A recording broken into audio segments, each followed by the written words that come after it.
अरे ओ बड़ी बहू।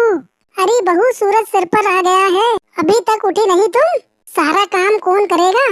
माँ जी, आज मुझे ना ठंड लग के बुखार आ रहा है, बुखार जैसा लग रहा है। हाथ पैर में दर्द हो रहा है, सर में दर्द हो रहा है, मुझे थकान लग रही है, मुझे ना हल्कापन नहीं लग रहा है, मुझे कमजोरी सी लग रही है, मुझसे कोई काम नहीं होगा।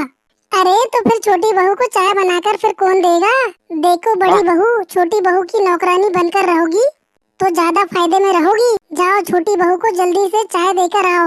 8 बजकर यदि 1 मिनट भी हुआ तो मेरी प्यारी सी बहू रानी के सिर में दर्द हो जाएगा और वो नाराज होगी, वो अलग। नहीं मम्मी जी, मैं किसी की नौकरानी बनकर नहीं रहूंगी। माना कि मेरे पति कम कमाते हैं, लेकिन इसका मतलब ये नहीं कि मैं इस घर की नौकरानी हूँ। अरे आखिर मैं भी इस घर की बड़ी बहू हूँ। अगर मुझे इस घर में बड़ी बहू का मान सम्मान नहीं मिलेगा तो मैं यहाँ पर नहीं रहूंगी। अच्छा, तो कहाँ जाएगी तू? वहाँ पर तो तेरे पति के पास में एक ढंग का कमरा भी नहीं है जहाँ पर वह तुझे रख सके। अरे भगवान, बेटे के पास मकान नहीं है तो इस घर में क्या कमी है जो यह सब बड़ी बहू को सुना रही हो? आप तो चुप ही रहिए जी, आपको औरतों की बातों में घुसने की जरूरत नहीं है। वहाँ चुपचाप कोने में जाकर बैठ जाइए, जब चाय नाश्ता बनेगा तो आपको मिल जाएगा। जब देखो बड़ी बहू का पक्ष लेने के लिए चले आते हैं। अरे ओ महारानी, कहाँ चली? मेरी छोटी बहू के लिए चाय तो बना दो। नहीं माँ जी, काजल उठेगी तो वो खुद अपने लिए चाय बना लेगी, मैं किसी की नौकरानी नहीं हूँ। उसे चाय बनाना नहीं आता क्या? वो खुद अपनी चाय बना लेगी, मैं किसी की नौकरानी नहीं हूँ कि मैं चाय बना के दूंगी। माँ जी, मेरी चाय कहाँ है, मेरे को समझ नहीं आ रही है। दीदी आजकल बहुत ज्यादा सुस्त हो गई है, उन्हें तो कोई भी काम करने का मन ही नहीं करता। फालतू में खड़े होके जब से बहस कर रही है, इतनी जोर जोर से चिल्ला रही, इन्होंने तो मेरी नींद ही खराब कर दी। ठीक है छोटी, इसी बात पे क्या है कि तुम्हारी नींद यदि खराब हो ही गई है तो सबके लिए चाय बना दो। मम्मी जी, देखा ना आपने दीदी मेरे साथ कैसा व्यवहार कर रही है। बताइए, मुझे अभी इस घर में आए हुए सिर्फ 1 हफ्ता हुआ है। छोटी बहू तो चिंता मत करो, इसे लाइन पे कैसे लाना है मुझे बहुत अच्छे से पता है। वो मम्मी जी, आज मेरा ना बहुत ज्यादा गला सूख रहा है तो आज ना आप ही चाय बना दीजिए ना मेरे लिए। दरअसल मुझे ऑफिस जाने के लिए देर हो जाएगी, वरना मैं आपके लिए चाय बना देती। क्या?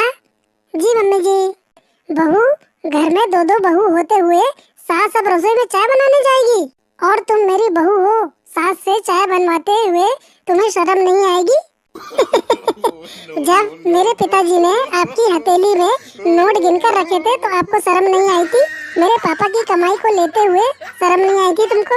आज आपको चाय बनाने में शर्म आ जाएगी? वाह मम्मी जी, आप जेठानी जी को तो समझा रही थी कि मेरी नौकरानी बनकर रहेगी तो फायदे में रहेगी। आप नौकरानी नहीं तो कम से कम मुझे 1 कप चाय तो पिला दीजिए। अब मुझे समझ में आ रहा है किसी को किसी की नौकरानी बोलना कितना आसान होता है, लेकिन सच में किसी की नौकरानी बनकर रहना कितना मुश्किल होता है। खैर कोई बात नहीं, चाय तो मैंने बना दी है। छोटी बहू, बड़ी बहू के आने के बाद तो जैसे रसोई के काम छूट ही गए थे, चाय तो मैंने बना दी है। अब नाश्ते का क्या करूं? मुझे क्या पता, आप लोग अपना जानो, मैं तो ऑफिस की कैंटीन में खा लूंगी। और हाँ, शाम को ये सब नाटक मुझे नहीं चाहिए। शाम को आप लोग देख लो कि खाना कौन बनाएगा, मुझे तो टाइम से खाना चाहिए बस। मैं अपने मायके में टाइम से खाना खा लेती थी। बहुओं में भेदभाव करने का यही परिणाम होता है। मैं आपके लिए और मेरे लिए ब्रेड सेक कर ला लेती हूँ, जब बड़ी बहू को भूख लगेगी तो वो अपने आप बना लेगी और खा लेगी, और दोपहर का खाना भी बनाएगी। हे भगवान, अब मैं क्या करूँ? दोपहर में तो मैंने दही और चूड़ा खा लिया था। देखते ही देखते दोपहर भी बीतने लगी, बड़ी बहू कमरे से बाहर निकलने का नाम ही नहीं ले रही है। क्या करूँ, ना ही काम करने की हिम्मत हो रही है और ना ही चुपचाप बैठने की। मुझे तो डर लग रहा है जब छोटी बहू शाम को घर आएगी और खाना नहीं बना रहेगा तो वह फिर से चिल्लाने लगेगी, बड़ी बहू, बड़ी बहू, अरे बड़ी बहू। क्या हुआ माँ जी? बड़ी बहू, कुछ खाओगी नहीं? नहीं माँ जी, मुझे यहाँ की रोटी नहीं खानी है। वैसे भी मेरे पति कम कमाते हैं और वैसे भी मुझे किसी और की कमाई खाने का मन नहीं कर रहा है। यह क्या बहू, तुम कहाँ जा रही हो? माँ जी, मैंने इनको फोन कर दिया था तो इन्होंने मेरी टिकट करवा दी है। मैं अब इनके पास जा रही हूँ। भले ही वहाँ रहने की दिक्कत होगी, खाने पीने को कम मिलेगा, लेकिन कम से कम मुझे कोई यह तो नहीं कहेगा कि जॉब वाली बहू की नौकरानी बनकर रहो। क्या? हाँ माँ जी। चरण स्पर्श बाबूजी। मैं अपनी गृहस्थी शुरू करने जा रही हूँ। मुझे लगा था कि मैं यहाँ पर रहूंगी तो आप लोगों की सेवा करूंगी, लेकिन माँ जी ने तो मुझे नौकरानी ही समझ लिया था।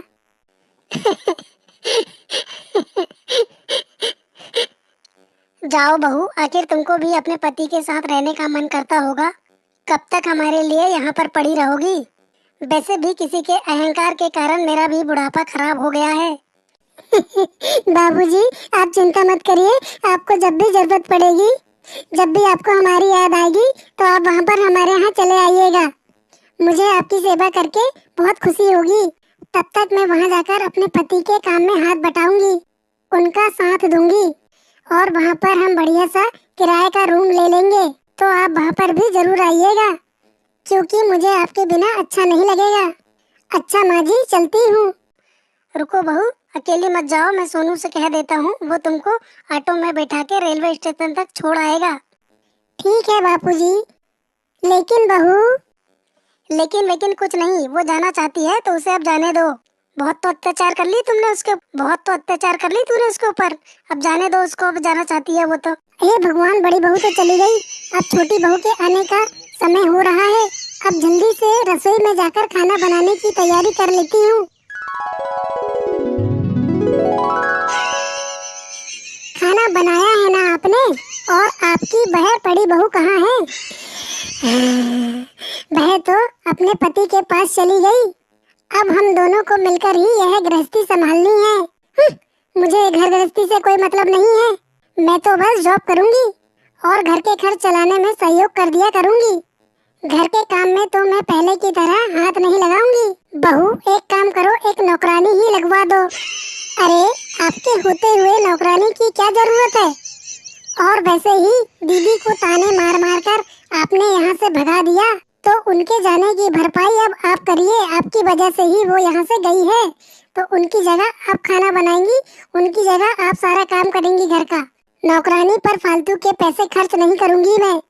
अगर नौकरानी को पगार देनी है तो क्या फिर आप यहाँ पर मुफ्त की रोटियाँ तोड़ने के लिए बैठी हैं? छोटी बहू, ये तुम क्या कह रही हो? आपने बिल्कुल सही सुना। अगर मुझे नौकरानी से ही काम करवाना है तो आपको इस घर में रखकर क्या करूंगी?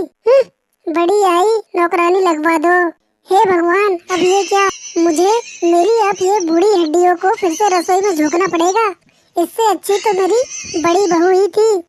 मुझे एक गिलास पानी अपने हाथों से लेकर तक नहीं पीने देती थी, हमारी इतनी सेवा करती थी। मैंने बड़ी बहू के साथ बिल्कुल भी सही नहीं किया। शायद भगवान ने मुझे इसी बात की सजा दी है। जब किसी के आत्मसम्मान को चोट पहुंचती है तो वह मुश्किल से भी मुश्किल परिस्थिति में संघर्ष करके जी लेता है, लेकिन वह वहां रहना पसंद नहीं करता जहां पर उसके आत्मसम्मान को चोट पहुंची हो। शायद इसीलिए बड़ी बहू यह घर छोड़ के चली गई। मैं तो अब कहीं की नहीं रही। क्या हुआ, बड़ी बहू गरीब घर से है तो क्या हुआ? बड़ी बहू गरीब घर से आई है, उसने दहेज नहीं लाई है तो क्या हुआ? पर उसने संस्कार तो सीख कर आई है। एक छोटी बहू ने दहेज लाई है, मुझे नौकरानी बना के रख दी मेरे घर में। पैसे का घमंड बता रही है। मैं भी ऐसी मारी गई कि पैसा के चक्कर में कैसी की बहू उठा के लेके आई, समझ नहीं आई मेरे को भी। दोस्तों, आप सभी ध्यान रखना, जब भी अपने बेटे की शादी करो तो आप ध्यान रखना कि आप गरीब घर से बहू ला लेना, पर अमीर घर से कभी मत लाना। अमीर घर की बहू पैसे का घमंड बताती है, और गरीब घर की बहू जितना उसको काम बताओ, जितना कुछ सुनाओ वो सुन लेती है, और घुट घुट का पानी पी के भी वो काम करती आती है और उफ तक नहीं करती है। लेकिन ये पैसे वाले घर की जो बहू आती है वो सास को ही नौकरानी बना देती है। दोस्तों, आपको आज की यह स्टोरी कैसी लगी कमेंट्स बॉक्स में कमेंट्स करके जरूर बताइएगा। हेलो दोस्तों, कैसे हो आप सभी? उम्मीद करती हूँ अच्छे ही होंगे। आपको आज का यह वीडियो कैसा लगा कमेंट्स बॉक्स में कमेंट्स करके जरूर बताना। उम्मीद करती हूँ कि वीडियो आपको पसंद आई होगी। अगर वीडियो आपको पसंद आई तो वीडियो को लाइक करना और शेयर करना और चैनल को सब्सक्राइब कर देना, क्योंकि आपके एक लाइक और शेयर से हमारा मनोबल बढ़ता है जिससे हम रोजाना आपके लिए नए टॉपिक पर नए नए वीडियो लाते रहते हैं। तो चलिए फिर मिलेंगे आपसे नेक्स्ट वीडियो में। तब तक के लिए आप खुश रहिए, अपना ख्याल रखिए और दूसरों को प्यार बांटिए।